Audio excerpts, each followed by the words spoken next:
Assalamualaikum warahmatullahi wabarakatuh. Kembali lagi di channel Zakia Hidayat. Ya, kemarin kita sudah membahas mengenai poligami. Ya. Dan juga fenomena yang sangat ramai akhir-akhir ini, baik dari kalangan artis maupun kalangan umum ya, yaitu perselingkuhan. Jadi sekarang mau bahas apa nih? Ada kaitannya kali ya? Sama pernikahan. Ya. Boleh.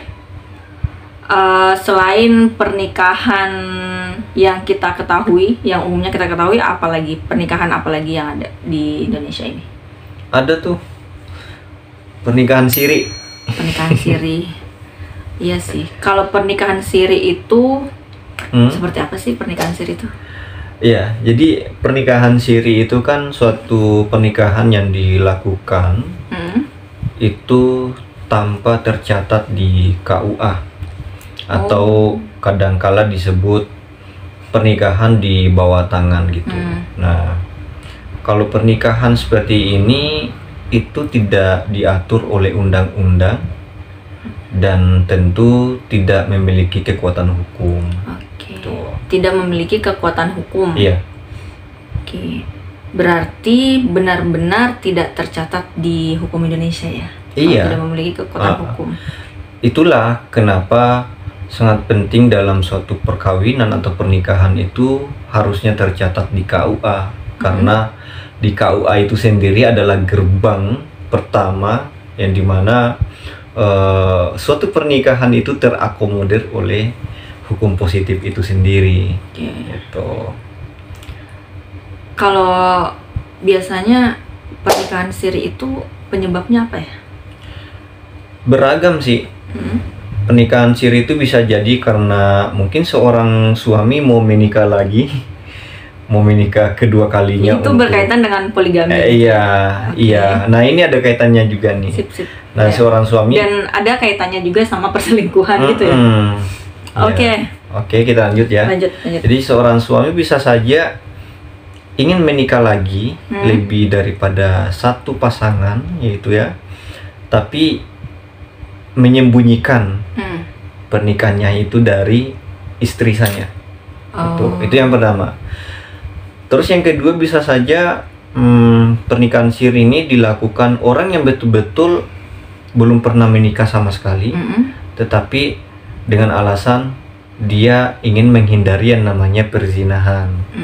Itu ya dalam suatu pemahaman agama tertentu ya gitu. Nah, banyak orang yang memahami bahwa ketika orang yang sudah menikah lantas ingin menikah lagi, terus ingin mengambil jalur alternatif cepat ya, tanpa diketahui oleh keluarganya, tanpa diketahui oleh istrinya, kecuali si penghulu. Iya, mereka mengambil jalur alternatif nikah siri ini. Tapi perlu diketahui bahwa sebenarnya nikah siri ini bukan poligami. Poligami itu sah secara hukum dan punya kekuatan hukum. Sedangkan nikah siri itu tidak mempunyai kekuatan hukum. Iya, kan sudah dibahas di video kita sebelumnya ya. Gitu. Dicek aja guys tentang poligami, ada tuh. Dan tahu nggak, orang yang melakukan nikah siri itu bisa terancam pidana juga. Jadi ada sanksinya. Apa sanksinya? Ya, ada unsur pidananya ya. Jadi itu diatur dalam pasal 279 KUHP ayat 1 dengan ancaman pidana 5 tahun penjara. Ya, kita kira-kira redaksinya seperti ini. Barang siapa yang mengadakan perkawinan padahal mengetahui bahwa perkawinan atau perkawinan-perkawinannya yang telah ada menjadi penghalang yang sah untuk itu. Gimana tuh maksudnya? Perkawinan dia ini tuh terhalang oleh perkawinan yang sebelumnya. Maksudnya dia sudah mempunyai suatu ikatan yang sah secara hukum dan sah secara agama dari istri pertamanya, lalu dia mau menikah lagi, tetapi terhalang. Sebenarnya pernikahan kedua kalinya ini terhalang oleh pernikahan yang pertama itu. Oh, maksudnya yang menghalangi pernikahan tersebut adalah pernikahan yang pertama yang sah, yang sah secara hukum Indonesia dan hukum agama. Iya, benar. Nah, dan itu kan dirahasiakan tanpa diketahui oleh istri sahnya. Itu sebagai penghalang juga kan bagi sahnya perkawinannya dia gitu. Ya, seharusnya ya kalau memang ingin menikah lagi lebih daripada satu, ya harus sesuai dengan prosedur yang ada di Indonesia. Iya, biar terakomodir oleh undang-undang seperti poligami misalkan. Nah, poligami itu kan dia terakomodir oleh undang-undang. Dia punya kekuatan hukum karena prosedurnya dia mengajukan surat izin permohonan kepada pengadilan agama dan juga mendapatkan restu dari istri yang sah. Selain dari dampak sanksi secara hukum, ya. Nah, ada lagi nggak dampak yang lain yang sangat krusial yang berkaitan dengan pernikahan siri? Ya. Jadi dampak yang sangat krusial ya dalam pernikahan siri ini. Itu yang pertama, terdapat pada istri itu sendiri. Ya. Hak-hak istri itu tidak bisa diperjuangkan. Apalagi menuntut pada jalur hukum positif. Gitu kan? Bagaimana caranya bisa menuntut ketika ada apa-apa nantinya melalui jalur hukum positif, sedangkan perkawinannya sendiri tidak mempunyai landasan hukum, tidak mempunyai kekuatan hukum positif. Atau dengan kata lain tidak diakui di hukum negara ini. Hukum negara. Iya, itu yang pertama. Terus yang kedua, bagi anak-anak mereka. Anak-anak mereka ini ketika nantinya ingin mengurus administrasi berupa kartu keluarga, terus akte kelahiran. Kalau di kartu keluarga itu yang terbit atas nama orang tua hanya ibu kandungnya saja, tetapi bapaknya tidak diterbitkan di situ. Terus begitupun dengan akte kelahiran, yang terbit hanya ibu kandungnya saja, tetapi bapak kandungnya nggak terbit di situ. Karena untuk menjadi acuan membuat akte kelahiran, kartu keluarga itu ada di buku nikah yang sah, dikeluarkan oleh KUA, ya kan? Sedangkan pernikahan siri ini itu tanpa KUA, tanpa diketahui oleh KUA dan tentu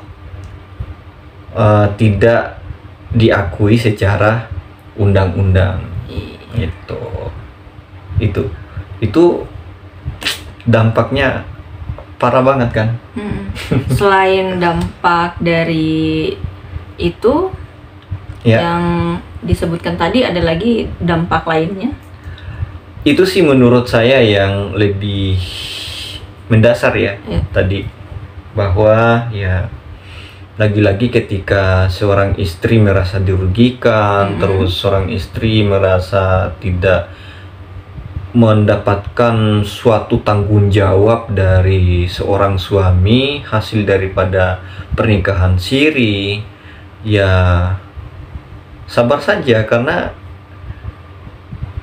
tidak ada upaya untuk memperjuangkan itu melalui jalur hukum. Kalau memang masih dalam pernikahan siri. Iya, betul. Makanya sangat penting diketahui dan jangan sampai teman-teman di luar sana tergiur ingin menikah tapi melalui jalur seperti ini.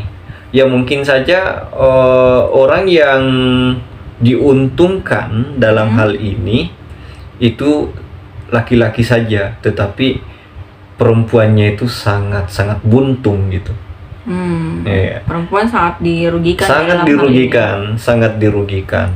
Ibaratnya kalau laki-laki memberikan nafkah pun itu nafkah hanya sebatas kayak sedekah gitu ya. Iya. Atau pemberian di luar dari nafkah. Iya. Kan? Semaunya gitu. Jadi tidak ada suatu kewajiban yang mutlak. Iya. Berbeda dengan pernikahan yang sah, karena di dalam undang-undang pernikahan itu diatur juga bahwa hak dan kewajiban seorang suami itu ada. Begitupun dengan seorang istri terhadap suami. Lalu ketika pernikahan siri ini, bagaimana cara memperjuangkan hak-hak itu? Sedangkan pernikahan mereka itu tidak diakui oleh undang-undang. Iya, menarik nih, menarik. Itulah mengapa kalau sepemahaman saya, itulah mengapa agama Islam itu sangat menganjurkan pernikahan itu harus diumumkan. Betul. Dan kalau menurut saya ya, hukum Islam itu tidak bertentangan dengan hukum negara yang berkaitan dengan perkawinan dan pernikahan gitu. Cuman ya ada semacam tafsiran lain sehingga adanya suatu pernikahan siri ini. Kalau menurut saya, pernikahan atau perkawinan yang baik itu diakui oleh agama pun diakui oleh hukum negara. Itu kalau menurut saya sih. Iya. Dan itu rasional. Cukup sekian dari kami. Program kami ada program Bincang Pasutri ya, bincang pasangan suami istri. Nah, ini perbincangan kami sehari-hari, lalu kita angkat di channel YouTube Zakia Hidayah, biar teman-teman juga bisa menyaksikan, bisa menonton apa-apa saja yang kami bicarakan setiap hari seperti itu. Dan semoga bermanfaat.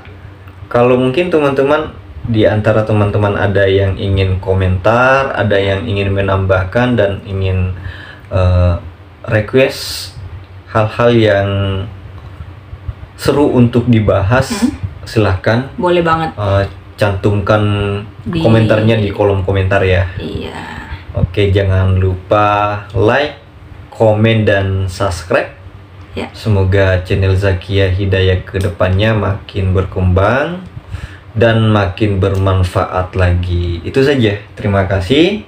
Assalamualaikum warahmatullahi wabarakatuh.